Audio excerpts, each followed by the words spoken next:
Bismillahi Raxmaani Raxiim. Maanta waxaan sameysanaynaa malawaxaas oo malawax aad u jilicsan eh. Waxyaabahan ka sameynayna waa isla arkaynaa. Isaga dhan waa malawax jilic ah oo sidiisa xataa ku cuni kartid. Waxyaabahan ka sameynayna hadeertaan isla arkaynaa. Waxaan ka sameynaynaa burka caadiga ah, ukun, sokor iyo caano aan rabaa inaan ku qaso. Malawax hadaa rabtid inuu jilic ku noqdo caano ku qaso, ha iskaaga qasin biyo. Caanaha normal iska ahaado. Laba ukun iyo sokor, carfiso iyo caano. Carfisada ku bedeli kartaa heel. Cusbo ma rabo inaan ku darsado laakiin aad hadaa rabtid ku darso. Ma ku qasaayo mashiinka, waxaan ku qasayaa birta bahasha yar oo lagu qaso bahasha yar oo lagu qaso doolshada. Okay, hadda waxaan ku soo shubtay carfisadii. Sokortaan ku shubayaa. Waxaan kala ku daraa 2 xabo ukun. Kadibna waa aan isku soo qasayaa. Maasha Allah, aad arki doonto malawax jilic. Malawax hadaa rabtid qasidda ha ku hagaagto. Bahashaan aan ku soo qasaa. Okay, zaid aan u soo qasaa, waa soo jilcinaa. Burtuur iyo burbur waxaas dhan ma iga yeelanayo. Waa isla arkaynaa sida uu ii noqdo. Insha Allah. Waa kana maasha Allah aan ku dhahay jilic. Saas waa inay biyo uga dhigtaa. Birta ayaan dabka saaranaa, lambar dhexe ayaan u geynaa. Zaid ma kuleel ma rabo. Tartiib waxaan rabaa inuu ii guduuto.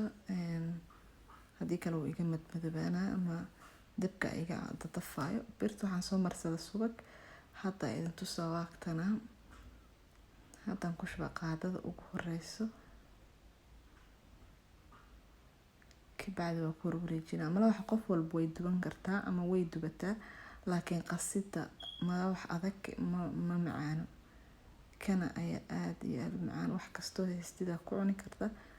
Waa jilicsan sidiisa hadaa rabtid waa ku cuni kartaa. Maasha Allah. Guduud wuxuu kuu noqonaa oo indha leh oo waxaan ku dhahay 10 xabo waa ka cuni kartaa.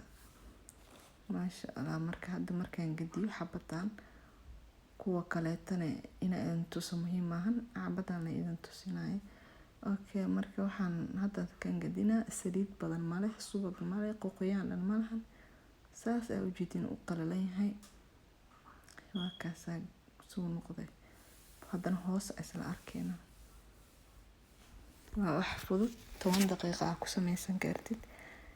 Qof walbana uu cuni karo yar iyo weyn siiba caruurta. Maasha Allah. Marka hadda saan u soo fiido ayaa arkaysiin. Xeer xooga inuu sii gaduutaan rabaa waa ku celiye. Kana hadda. Saanan kulli ku soo wada dhammaystiray. Wax alla waxa haysta ku cuni kartaa, malawax ku cuni kartaa. Waxa u sameysan kartaa suqaar. Haddii aad ka hesho saaxiibtaada la wadaag, subscribe dheh. Waa mahadsantihiin daawashadiina. Soo dhawaada ayaa idin leeyahay gacmo furan.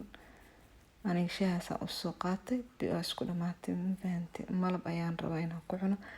Aad iyo aad u mahadsantihiin daawashadiina. Waa mahadsantihiin.